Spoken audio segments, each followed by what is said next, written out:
Oetsika mamarana tanteraka ny fandarana mahery amin'ity rivariva ity dia ny vaovao mahakasika ny taranja fanamorina fiarakodia taorin'ny namohan'ny tribunal sportif izay natsangan'ny fédération malagasy fa omenan'ny équipage Tsiresi Mathieu ny fandresena nandritran'ny rally Amoronmanina atao tany Ambositra farany teo dia nampiseho tsy fahafaliana sy naneho ny hevin'ny équipage Boum Sbertin tamin'ny fotoana niresahana taminy nampisehoany ireo proof izay milaza fa izy ireo no manamarina tao anatin'ity raharaha ity. Zavabe fa raha ny verdict omaly zany no resana dia lasany en faveuran'ny équipage numéro 3 zay Mathieu Tsiresi zany. Mampalahelo le zavatra ansieux zay mahatonga ny nampiantso anareo aina manjery satria tsy mifanaraka amin'ny zavatra nieritseretinay mihitsy ny zavatra ansieux satria tsy fantatry intsony hoe iza ahoana tamin'ny fomba inona nafahany zareo na me an'le fepitona nomenanay ka lasa navadika le fepitona zay voasoratra tany amin'ny carnet de bord zay marieko eto na fa ny carnet de bord no karazana baiboly kely ifandraisan'ny mpifaninana sy ny officiel amin'ny ataoko hoe rally anankiray dia ny zavatra anisy nefa niova zay zavatra zay tao anatin'ny carnet de bord dia navidy zay fa 10 minutes 10 secondes ny zavatra nisy teo amin'ny fiainany teo amin'ny fepitona nanaovanay ny épreuve spéciale numéro 7 io ny zavatra nisy nefany ny tenako zao mihitsy Bertin zany no contesté fa tsy 10 minutes 10 secondes no nanaovanay an'izy fa 11 minutes 01 zany hoe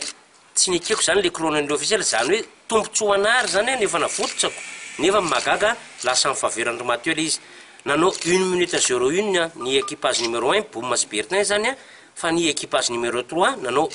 11 minutes 08 zany hoe misy elanelana 7 secondes zany raha fehezina le izy ny zavatra nisy nefany après ny fitaraina zay nataon'ny équipage rotota zany na izahay ny taraina tamin'le hoe nisy fahatson'le fotoana na zareo ny taraina nisy fahatson'le fotoana dia ny zavatra hita fa ny officiel no tsy nafian'le izy satria nisy fitsaikany avy aminay mpandray anjara le izy dia lasa olana avy aminay dia rehefa avy eo nandeha ny tribunal zany zay ny tranché anazy indray omaly dia nazavabe fa amin'ny faveuran'ny Mathieu izy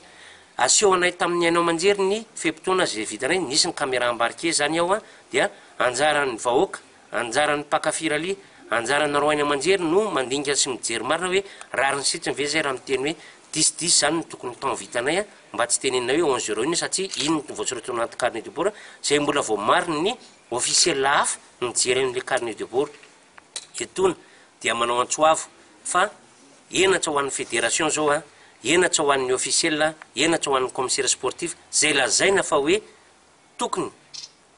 anao recyclage ngamba ny fiteny azy ka ijery sy hianatra ny atao hoe lalàna mifeny course fiarakodia zany na atao hoe rally reny commissaire sportif reny na reny officiel reny fa tsy mafen'le lalàna mifandraika amin'izany na ny règlement particulier na ny règlement standard na ny règlement FIA dia mampalahelo zany tsika nefa miara-manaiky ary miprôné an'izany fa ny parc automobile eto Madagasikara dia fa avolenta ary resy lahatsara zareo maneran-tany na ny afrikana na ny any ivelany fa manana maizatsika tsika eo amin'ny sehatry ny rally dia zay magaga hoe enatra ho an'ny malagasy zany zao fa miembotra indray ny rally eto Madagasikara zay tenenina hoe tsy mendrika n'izany ataoko hoe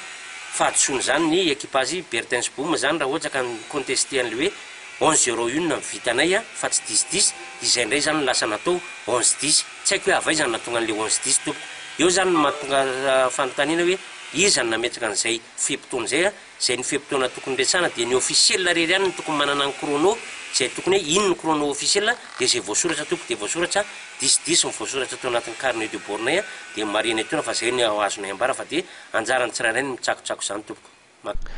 Dia iny vaovao mahakasika ny taranja fanamorina fiarakodia ihany koa no hoentina mametraka veloma aminao amin'ity rivariva ity isaoran'ireo teknisianina niarana totosan'ny fandarana ao Bosco Nakansary Andritina Patrika no nandindra ny sary sy feo ary ny Irlantony napita izany sary sy feo izany tany atokatrantsika tsirairay avy dia manome fotoanantsika amin'ny herinany tahaka izao indray.